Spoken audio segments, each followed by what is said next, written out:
Warahmatullahi wabarakatuh. Innal hamdalillah nahmaduhu wa nasta'inuhu wa nastaghfiruh wa na'udzu billahi min shururi anfusina wa min sayyiati a'malina. May yahdihillahu fala mudhillalah wa may yudlilhu fala hadiyalah. Asyhadu an la ilaha illallah wahdahu la syarikalah wa asyhadu anna Muhammadan abduhu wa rasuluh. Allahumma salli wa sallim wa barik ala nabiyyina Muhammad wa ala alihi wa ashabihi ajma'in, amma ba'du. Ma'asyiral muslimin rahimakumullah, marilah kita tidak lupa untuk bersyukur kepada Allah Subhanahu wa taala, karena hanya dengan hidayah dan taufiknya semata kita semuanya insyaallah bisa melaksanakan semua aktivitas kita. Dan untuk pagi ini setelah sholat subuh kita lanjutkan dengan kajian tarjih tentang ketarjihan. Jamaah kaum muslimin rahimakumullah, marilah kajian kita pada pagi ini kita buka dengan bacaan basmalah. Bismillahirrahmanirrahim. Jamaah sekalian, pada pertemuan yang lalu kita sudah membicarakan tentang sujud sahwi, dan insya Allah untuk pagi ini kita masih melanjutkan tentang sujud, yaitu sujud tilawah dan sujud syukur kalau waktunya cukup nanti ya. Jamaah sekalian, untuk pertemuan yang lalu sujud sahwi itu adalah sujud ketika lupa atau ragu di dalam hal salah satu rukun dari rukun-rukun sholat. Contohnya kurang atau lebih, kan lebih juga termasuk ya. Misalnya sholat 4 rakaat asar, isya, zuhur, tapi imamnya 5 rakaat. Nah kemarin kita sudah dapati kesimpulan bahwa imam harus diikuti.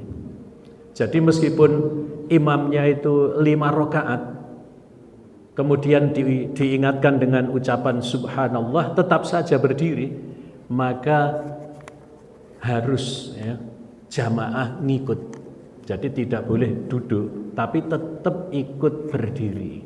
Lah nanti selesai sholat, kalau imamnya itu ingat, oh ternyata subhanallah tadi mestinya harusnya duduk tasyahud akhir, tapi saya berdiri, maka kemudian sujud sahwinya sebelum salam. Tapi kalau tetap aja kemudian salam, maka kemudian diingatkan, wahai imam, tadi sholatnya 5 rakaat. Berarti sudah omong-omongan ya. Dalam hadis Muslim berarti apa? Ba'das salam, ba'dal kalam. Wis salam, wis omong-omongan. Maka kemudian imamnya ngajak sujud sahwi. Sujud sahwi, Allahu Akbar. Untuk sujud sahwi adalah sajdatain, 2 kali sujud untuk sujud sahwi. Jadi itu sudah omong-omongan, sudah salam, kan gitu ya. Maka kemudian nambahi sujud sahwi, itu kalau lebih. Kemudian yang kita dapati kemarin, ketika sujud sahwi itu tidak ada hadis yang spesifik untuk bacaan sujud sahwi. Tapi kita dapati dalam kitab fikih itu ada bacaan apa? Subhanallah mallayanamu wala yas'u. Itu adalah tidak dari hadis. Maka insya Allah itu adalah dari apa? Karangan dari ulama. Subhanallah mallayanamu wala yas'u. Maka kesimpulannya kemarin, ketika sujud sahwi yang dibaca adalah bacaan sujud. Ketika sujud sholat boleh subhana rabbiyal a'la, boleh subhanakallahumma bihamdika Allahumma firli. Sujud pertama. Kemudian sujud kedua, apa? Ketika duduk antara 2 sujud tidak ada bacaan. Tidak ada bacaan. Jadi cukup Allahu Akbar, kemudian Allahu Akbar lagi sujud yang kedua, bacaannya tadi itu, kemudian Allahu Akbar duduk pakai salam. Salam kanan, salam kiri. Nah ini kemudian kita lanjutkan sujud tilawah jamaah kaum muslimin. Ini nanti tidak ada salam dan satu kali sujud. Baik sujud tilawah ataupun sujud syukur. Jamaah sekalian, pengertian daripada sujud tilawah. Tilawah itu artinya bacaan. Sujud tilawah adalah sujud yang dilakukan ketika kita membaca atau mendengarkan Al-Quran, kemudian melewati ayat-ayat as-sajdah. Nanti kita tunjukkan tempatnya ada 15 tempat. Nanti insya Allah saya share di grup Masjid GSI ya, untuk surat apa saja, ayat berapa saja. Jamaah sekalian, dalam fatwa tarjih ini kita dapati ada pertanyaan ya. Pertanyaan, di tempat kami bermukim ada seorang ustadz sebagai imam jamaah. Setiap pagi-pagi subuh Jumat beliau selalu membaca ayat sajadah. Di waktu membaca kharru sujada beliau langsung sujud. Bagaimana ajaran yang sebenarnya dan bagaimana bacaan di waktu sujud tersebut? Apakah sama dengan pada waktu sholat? Ini pertanyaan dari Sawal Hasan dari Jambi. Maka jawabnya jamaah sekalian, dari fatwa tarjih, berdasarkan riwayat Muslim dari Ibnu Abbas, Nabi pada pagi hari Jumat, maksudnya pada sholat subuh hari Jumat, membaca surat As-Sajdah. Ani bin Abbasin annan Nabiyya sallallahu alaihi wasallam kana yaqra'u fi sholatil fajri yaumal jumu'ati alif lam mim tanzilu dan selanjutnya. Wa hal ata 'alal insani hinum minad dahri dan seterusnya. Kemudian wa annan nabiyya sallallahu alaihi wasallam kana yaqra'u fi sholatil jumu'ati suratal jumu'ati wal munafiqun. Ini sambil kita mengetahui apa yang dibaca pada hari Jumat. Artinya dari Ibnu Abbas diceritakan bahwa Nabi dikala sholat subuh di hari Jumat membaca surat Alif Lam Mim Tanzilun dan selanjutnya. Dan hal ata 'alal insani hinum minad dahri dan seterusnya.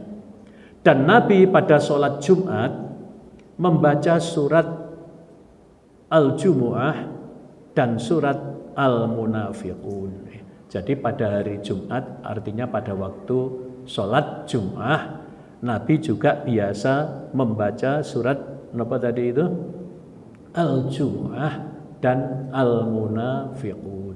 Yang sering kita dengarkan dan itu ada hadisnya juga, setiap sholat Jumat Al-Aidain, baik Idul Fitri ataupun Idul Adha, itu juga membaca apa? Sabbihis sama subhan apa? Al-Ghosiyah. Jadi Al-A'la dan Al-Ghosiyah. Menyebut surat itu boleh dengan awal surat. Jadi Sabbihis itu ya Al-A'la, nama suratnya Al-A'la, boleh disebut Sabbihis. Qul huwallahu ahad ya qul hu, kan begitu ya. Biasanya begitu. Jadi itu tidak salah disebut dengan apa? Surat yang pertama, itu tidak salah. Kemudian surat Sajadah yang dibaca Nabi pada sholat subuh dari Jumat itu termasuk satu dari 15 tempat bacaan Al-Quran yang bagi yang membaca baik di luar atau di dalam sholat agar melakukan sujud yang disebut dengan sujud tilawah. Keputusan tarjih mengenai sujud tilawah ditanfidkan pada 2 Rabiul Awal 1393 Hijriah bertepatan dengan tanggal 5 April 1973 Masehi, yang pokok-pokoknya sebagai berikut.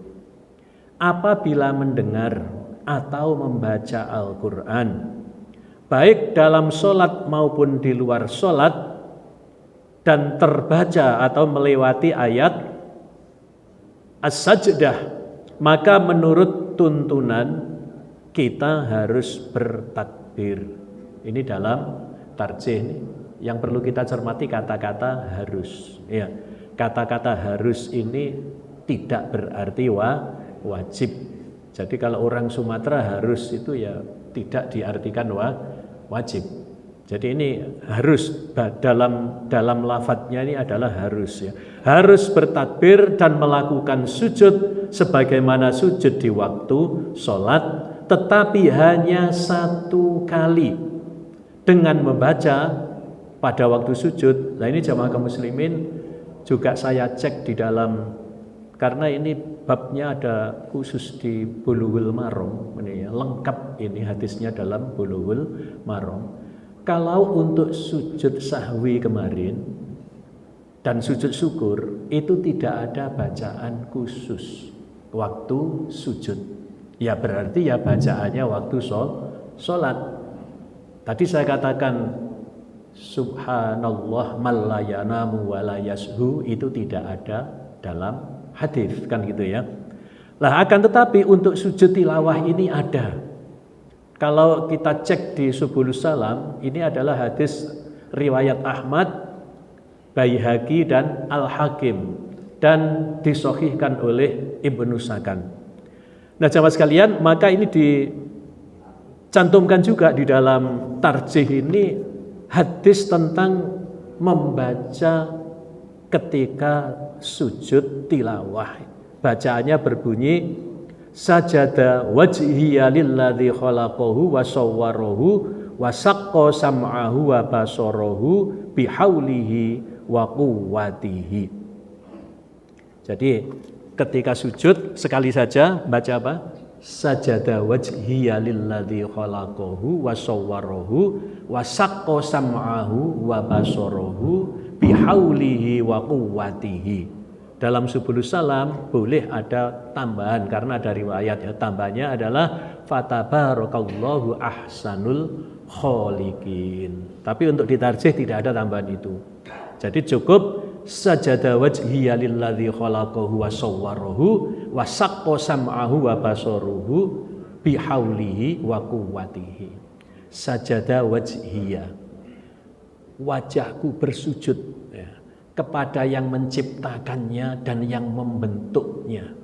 Jadi wajahku bersujud kepada yang menciptakannya dan yang merupakannya, ini apa? Sawwarahu itu menggambar ya. Artinya ya membentuk wajah ini Allah begitu ya. Wa saqqa sam'ahu wa basaruhu, dan menfungsikan pendengarannya dan penglihatannya, bihaulihi wa quwwatihi, dengan daya dan kekuatannya. Boleh ditambahi fatabarakallahu ahsanul kholiqin. Itu tercantum di dalam kitab Subulus Salam. Itu penjelasan daripada kitab Bulughul Maram. Tapi untuk di Bulughul Maramnya tidak ada. Yang ada adalah dalam penjelasan Bulughul Maram. Jadi jamaah kaum muslimin, untuk sujud tilawah itu ada spesifik hadisnya ya, bacaan spesifik tentang sujud tilawah. Sujud ketika kita membaca Quran atau mendengarkan Al-Quran pada ayat-ayat As-Sajdah. Tempatnya ada 15 tempat ya. Yang pertama adalah dalam surat Al-A'raf ayat 206. Yang kedua surat Ar-Ra'du ayat 15.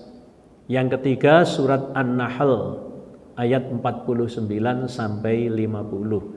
Ini tidak berarti dua jamaah kaum muslimin. Ini ayat 49 sampai 50 itu ada ayat sajdahnya. Jadi kadang-kadang ya ini ya kan nyambung ini ya. Kemudian surat Al-Isra ayat 107 sampai 109. Ini sama dengan tadi itu, bukan berarti dalam 3 ayat ini ada, tidak. Dari salah satu dari 3 ayat itu. Kemudian surat Maryam ayat 58. Kemudian surat Al-Hajj ayat 18. Kemudian surat Al-Hajj ayat 77. Jadi ini dalam hadis itu fudilatil hajj itu bi sajdatain. Artinya dilebihkan surat Al-Hajj itu dengan 2 sujud tilawah. Jadi berarti pada 14 surat sebetulnya tempatnya ayat-ayat as-sajdah. Tapi 15 jumlahnya karena dalam surat Al-Hajj itu ada 2, yaitu Al-Hajj ayat 18 dan Al-Hajj ayat 77. Kemudian surat Al-Furqan ayat 60. Yang ke-9 surat An-Naml ayat 25 sampai 26. An-Naml itu semut artinya ya. Kemudian sesuai dengan namanya, yaitu yang ke-10 surat As-Sajdah ayat 15. Kemudian yang ke-11 surat Fussilat ayat 38. Ini menurut mayoritas ulama, dan sebagian adalah Fussilat ayat 37. Ini adalah mazhab Malikiyah. Kemudian nomor 12 surat Shad ayat 24. Yang ke-13 surat An-Najm ayat 62 atau ayat yang terakhir. Kemudian yang ke-14 surat Al-Insyiqaq ayat 20 sampai 21. Ini sebetulnya setelah saya cek bukan di 20-nya, tapi di 21. Jadi ayat 20-nya ya enggak ada. Nanti di 21-nya ada bunyi apa? Wa idza quri'al Qur'anu la yasjudun. Nah ini baik yang membaca atau yang mendengarkan disunnahkan untuk sujud tilawah. Tapi ini ada beberapa macam pendapat jamaah kaum muslimin.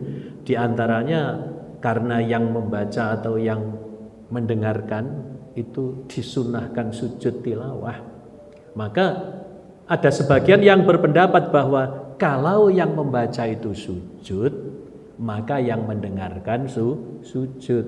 Kalau yang membaca tidak sujud, berarti tidak sujud. Tapi dari keumuman lafadznya, meskipun yang membaca tidak sujud, yang mendengarkan boleh sujud. Jadi ini ada perbedaan pendapat. Dan kalau di dalam hadis-hadis dalam Bulughul Maram itu jelas jamaah kaum muslimin, ketika Nabi qara'a alaina, artinya membacakan di hadapan kami. Jadi Nabi itu membacakan Quran di depan para sahabat, kemudian beliau sujud. Maka kami pun sajadna ma'ahu. Artinya kami sujud bersama beliau. Dalam satu hadis yang lain, aku membacakan di hadapan Rasulullah. Itu kata sahabat. Maka jamaah kaum muslimin, kita bisa ambil pelajaran bahwa dalam membaca Al-Quran itu ya seperti prakteknya kalau kita tadarrus di masjid. Satu yang membaca, yang lainnya memperhatikan. Jadi bukan mau coba bareng-bareng, bukan mau coba kabeh sak masjid mau coba kabeh tadarrus. Tapi ketika halakoh begini, satunya membaca, yang lainnya mendengarkan. Jadi ketika Nabi membaca, maka para sahabat mendengarkan. Kadangkala sahabat yang membaca, kemudian Nabi menyimak. Ketika melalui surat ayat as-sajdah, maka kemudian sujud tilawah. Memang jamaah kaum muslimin dalam beberapa riwayat itu sahabat itu diminta oleh Nabi untuk membacakan Al-Quran. Maka sahabat itu ya namanya disuruh membaca di hadapan Rasul. Sungkan, wahai Rasul, engkaulah ahlinya Al-Quran, kenapa saya yang baca? Maka Nabi menjawab, aku suka mendengarkan Al-Quran yang dibaca oleh orang lain. Jadi Nabi suka apabila orang lain itu membaca Al-Quran. Nabi menyimak. Tapi jamaah kaum muslimin ya jangan dibayangkan Nabi membawa mushaf begini, kemudian sahabat sebaliknya membaca pakai mushaf begini. Tidak. Kenapa? Pada zaman Rasul masih hidup tidak ada mushaf. Tidak ada mushaf Al-Quran. Mushaf itu adanya kapan? Mulai Khalifah Abu Bakar. Itu dikumpulkan. Kemudian diperbanyaknya mulai Khalifah Umar ibnul Khattab. Jadi ketika Abu Bakar hanya ditumpuk satu saja. Jadi satu, dibentuk panitia pengumpulan Al-Quran, ketuanya adalah Zaid bin Thabit, karena Zaid bin Thabit adalah sekretaris Nabi yang paling banyak menuliskan Al-Quran.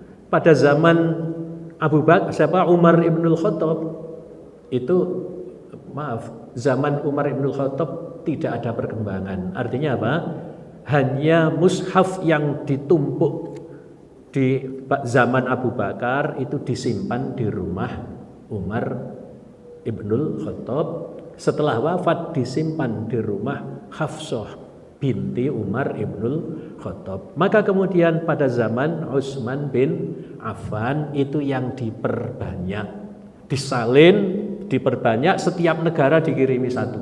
Setiap negara dikirimi satu, kemudian setiap negara kemudian memperbanyak, maka sampai zaman ini kita memegang mushaf, maka yang paling banyak kita namai mushaf Utsmani. Jadi yang sampai kepada kita itu adalah mushaf Utsmani. Nah, jamaah kaum muslimin,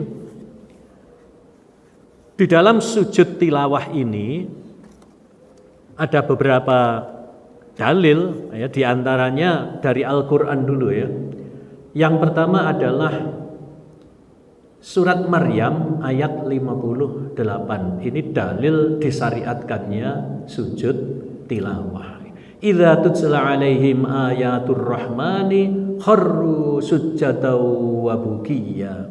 Artinya apabila dibacakan ayat-ayat Allah yang Maha Pemurah kepada mereka, maka mereka sujud dan menangis. Kemudian ada beberapa hadis. Yang pertama hadis riwayat Bukhari dan Muslim dari Abu Rafi' menerangkan tentang sujud tilawah dikala sholat. Nah, jamaah kaum muslimin berarti apa? Sujud tilawah itu ada baik di luar sholat maupun di dalam sholat.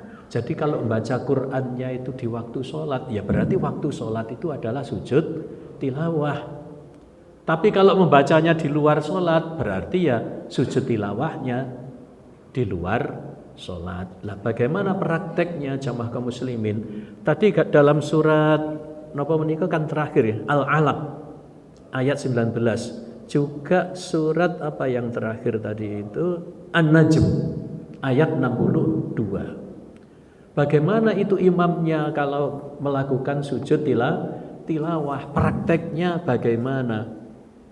Kalau itu pada ayat yang terakhir, contoh surat Al-Alaq ya, boleh dinamakan surat Iqra gitu ya, surat Iqra. Begitu ayat yang terakhir, wasjud waqtarib, maka imamnya Allahu Akbar sujud tilawah. Satu kali kemudian Allahu Akbar berdiri. Nah ini karena ayatnya yang terakhir kan ya. Maka kemudian setelah berdiri Allahu Akbar tadi berarti langsung ruku. Nah, beda kalau masih ada lanjutannya. Maka ketika imam sujud tilawah, jamaah ikut sujud tilawah, kemudian Allahu Akbar berdiri, itu melanjutkan. Tapi jamaah kaum muslimin, sebaiknya untuk imam apabila mau sholat nanti membaca surat yang ada ayat sajadahnya, maka sebaiknya diumumkan dulu. Kenapa? Bingung nanti jamaahnya. Ya, jamaah sekalian nanti membaca surat Al-Alaq dan nanti pakai sujud tilawah. Itu disampaikan supaya jamaahnya tidak bingung. Coba yang terjadi di Masjidil Haram di hari Jumat pagi, ya, imamnya baca surat As-Sajdah sama Al-Insan, ya. Begitu imamnya Allahu Akbar, jamaah loh. Kalau Masjidil Haram itu kan tidak karuan, manusia jutaan kan ya. Maka saya tahu jamaah kaum muslimin di samping-samping saya itu rukuk, padahal imamnya sujud. Rukuk kemudian tingak-tinguk begini, bingung. Ini apa ini kok orang-orang pada sujud? Ya, karena apa? Meskipun diumumkan oleh imam, banyak yang tidak paham bahasa Arab. Kan gitu ya. Maka kemudian ketika imamnya berdiri Allahu Akbar, linga-lingu lagi loh. Kok moro-moro ngadeg mana kan gitu ya. Oh, itu sujud tilawah. Dan melanjutkan ayat berikutnya. Oh, baru paham ini sujud tilawah. Banyak yang ya bingung tadi itu, mestinya ikut sujud tapi dia rukuk, padahal imamnya itu tidak rukuk tapi imamnya sujud. Maka sebaiknya apabila melewati ayat-ayat as-sajdah dan nanti mau pakai sujud tilawah, sebaiknya disampaikan kepada jamaah. Nanti pakai surat ini, nanti ada ayat as-sajdahnya, kita nanti pakai sujud tilawah supaya jamaahnya ngerti. Dan ini hukumnya adalah sunnah, hukumnya tidak wajib. Coba saya lengkapi yang di Bulughul Maram ya, yang dari Umar ya. Wa an Umar radhiyallahu anhu qala ya ayuhan nas inna namurru bis sujud faman sajada faqad asaba wa man lam yasjud fala itsma alaih, rawahul Bukhari. Wa fihi innallaha ta'ala lam yafridis sujud illa an-nasa wa huwa fil muwatta. Yang artinya begini dari Umar radhiyallahu anhu, maksudnya Umar bin Khattab, dia berkata, ya ayuhan nas, wahai manusia, inna namurru bis sujud, sesungguhnya kita itu melewati ayat-ayat as-sajdah. Faman sajada faqad asaba, maka barang siapa yang sujud itu baik. Artinya apa? Sunnah. Wa man lam yasjud fala itsma alaih, dan barang siapa yang tidak sujud fala itsma alaih, maka tidak ada dosa baginya. Rawahul Bukhari. Wa fihi, dan dalam riwayat itu ada tambahan innallaha ta'ala lam yafridis sujud illa an-nasa, sesungguhnya Allah tidak menfardukan sujud tilawah illa an-nasa, kecuali bagi kita yang menghendaki. Wa huwa fil muwatta, dan lafaz ini ada dalam kitab Al-Muwatta. Kita lanjutkan yang ada di dalam himpunan fatwa tarjih ya. Haditsu Abi Rafi' qala shallaitu ma'a Abi Hurairah al-amata. Saya ulang, haditsu Abi Rafi' qala shallaitu ma'a Abi Hurairah al-atamata faqara'a idzas samaa'un syaqqat fasajada faqultu ma hadhihi qala sajadtu biha khalfa Abil Qasim sallallahu alaihi wasallam fala azalu asjudu fiha hatta alqahu. Yang artinya hadis Abi Rafi', ia berkata, aku sholat di waktu malam bersama Abu Hurairah. Ia membaca idzas samaa'un syaqqat. Ini surat apa ini? Al-Insyiqaq. Jadi disebut surat Idzas Sama'un Syaqqat ayat yang pertama. Nama suratnya Al-Insyiqaq. Lalu sujud. Aku bertanya, apa ini? Sujud apa ini? Maksudnya begitu. Maka Abu Hurairah menjawab, aku pernah mengerjakan sujud ini ketika makmum pada Abul Qasim sallallahu alaihi wasallam. Siapa Abul Qasim itu? Nabi. Maka Abul Qasim sallallahu alaihi wasallam. Kenapa dinamakan Abul Qasim? Putra yang pertama adalah Qasim. Orang Jawa pun banyak yang demikian dulu itu ya. Orang itu disebut nama anak yang pertama, biasanya begitu. Tapi sekarang sudah jarang ya. Jarang orang itu dipanggil dengan nama anak yang pertama. Tapi diberi Abu ya. Abu Abdurrahman berarti bapaknya Abdurrahman. Sekarang Abu Dedi, Abu Rudi gitu ya. Bapak Rudi kan gitu ya. Atau kadang-kadang langsung sebut nama anak pertama. Saya pernah itu ada nama orang itu Pak Satubi.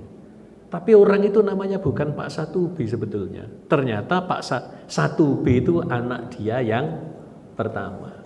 Saya juga ingat kakek saya itu memanggil ayah saya itu dengan nama kakak saya. Nama anak yang pertama dari ayah saya. Jadi ternyata orang Jawa pun juga seperti itu, memanggil nama orang dengan nama anak yang pertama. Hadis yang menerangkan tentang sujud tilawah ini di luar sholat ini ya, diriwayatkan oleh Bukhari dan Muslim dari Ibnu Umar.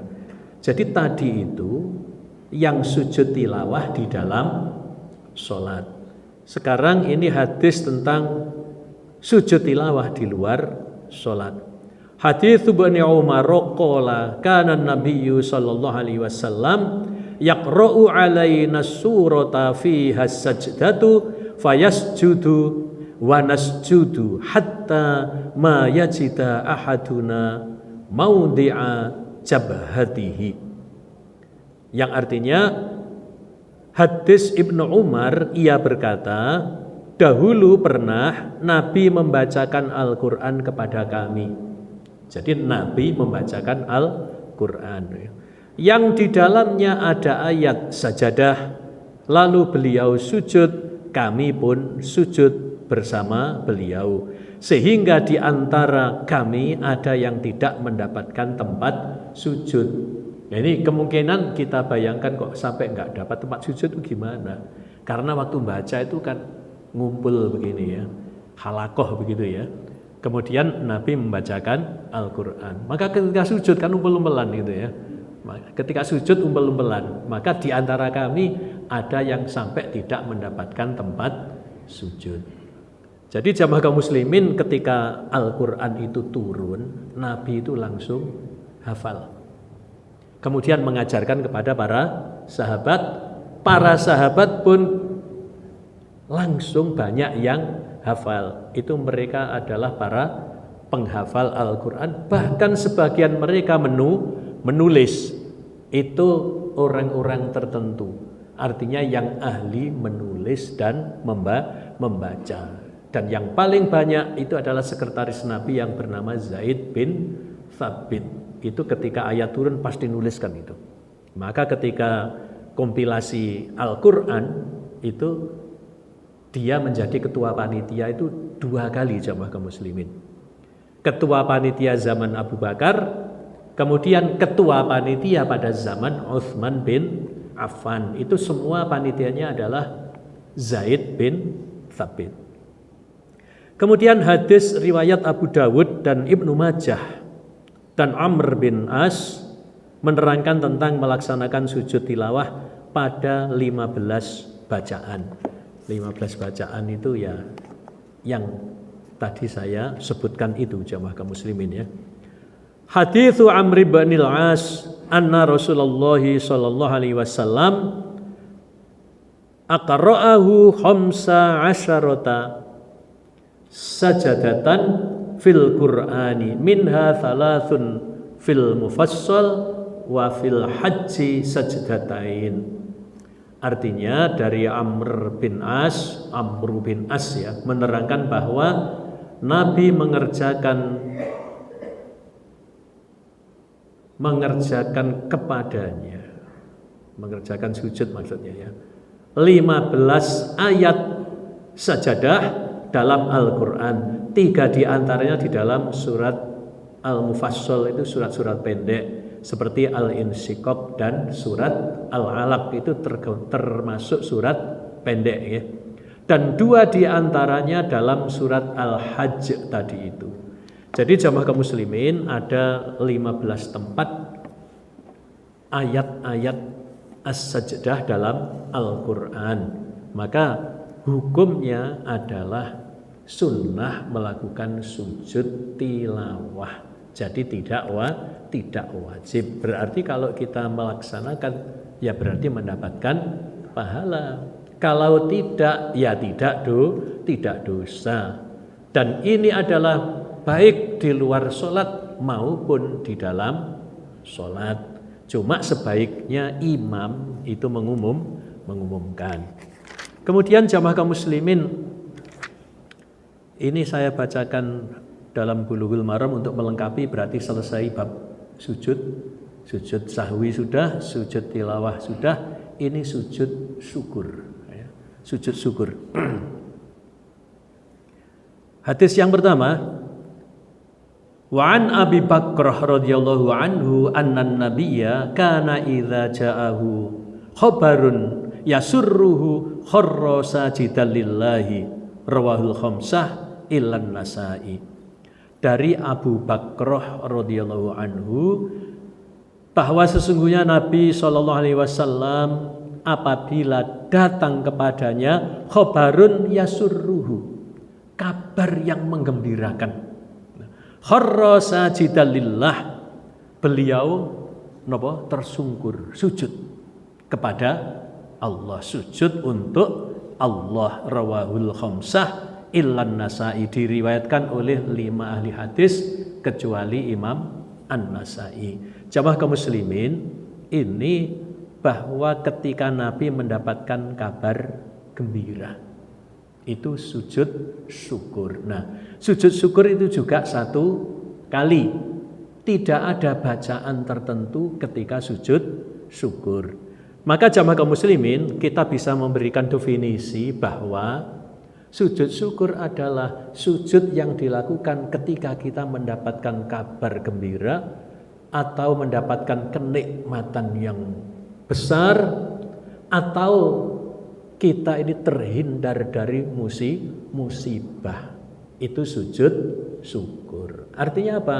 Sujud syukur tidak setiap mendapatkan nikmat.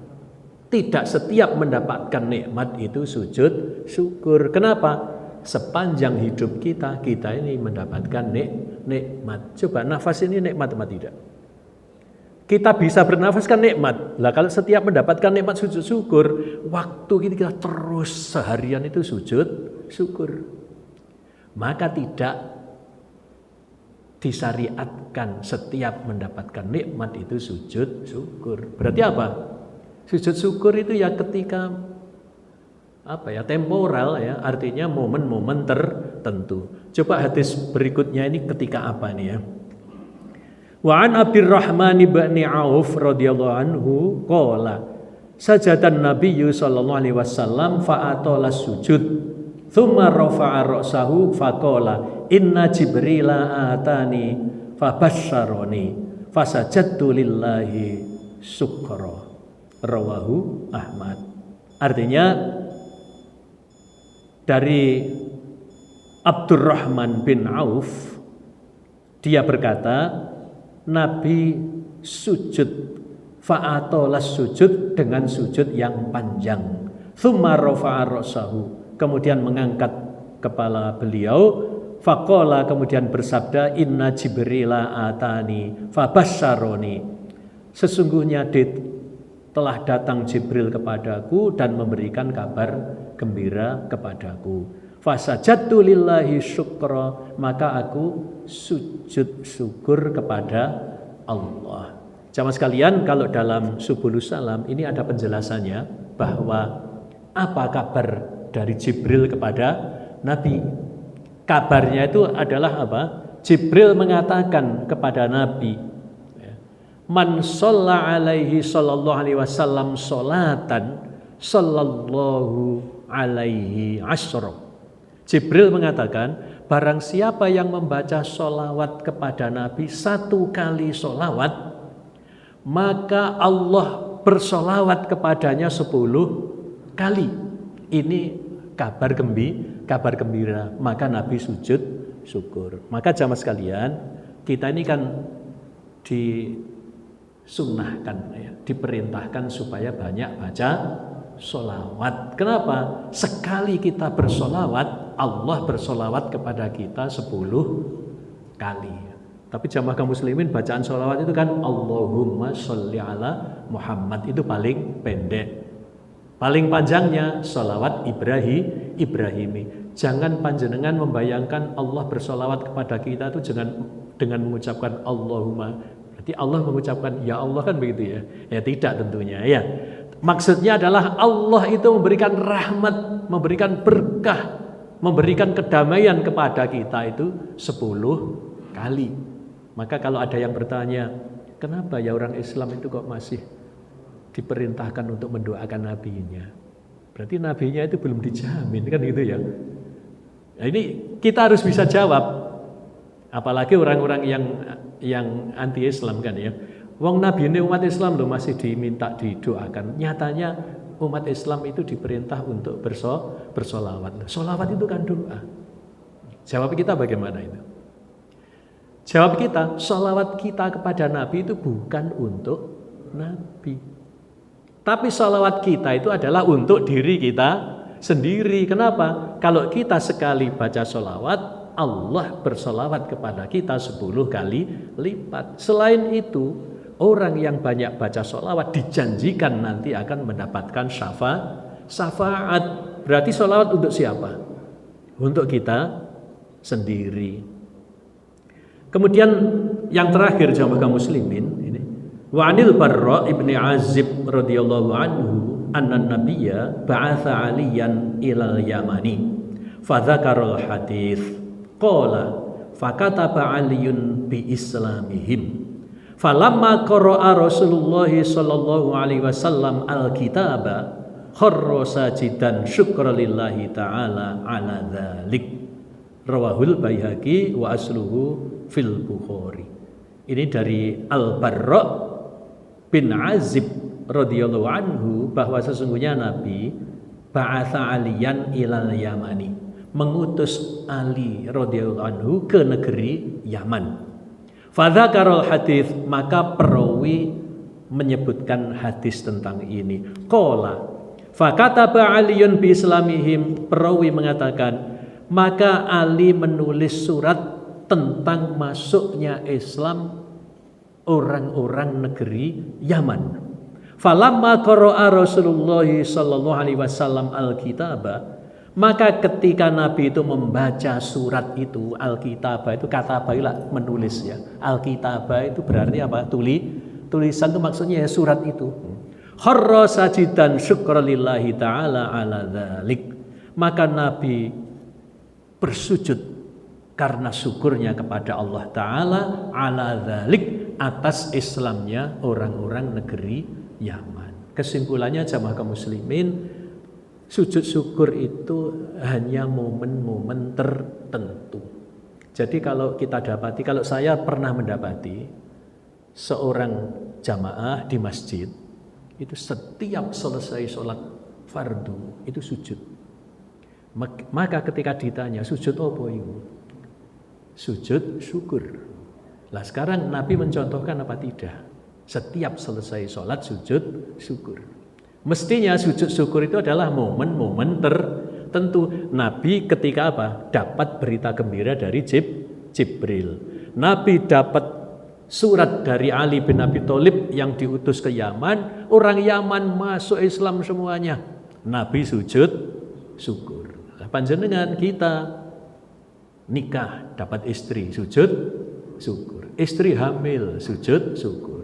Melahirkan selamat, sujud syukur. Lalu setiap nikmat sujud syukur, seharian ini tidak cukup untuk sujud syukur. Begitu jamaah kaum muslimin, selesai tentang bab sujud ini, dan kita juga sudah menyelesaikan bab sholat, dan sholat sunnah sudah selesai. Maka insya Allah nanti dari himpunan putusan tarjih kita bahas yang lain. Mungkin zakatnya dulu, mungkin hajinya dulu. Yang sering diamalkan itu kan haji dan umroh ya.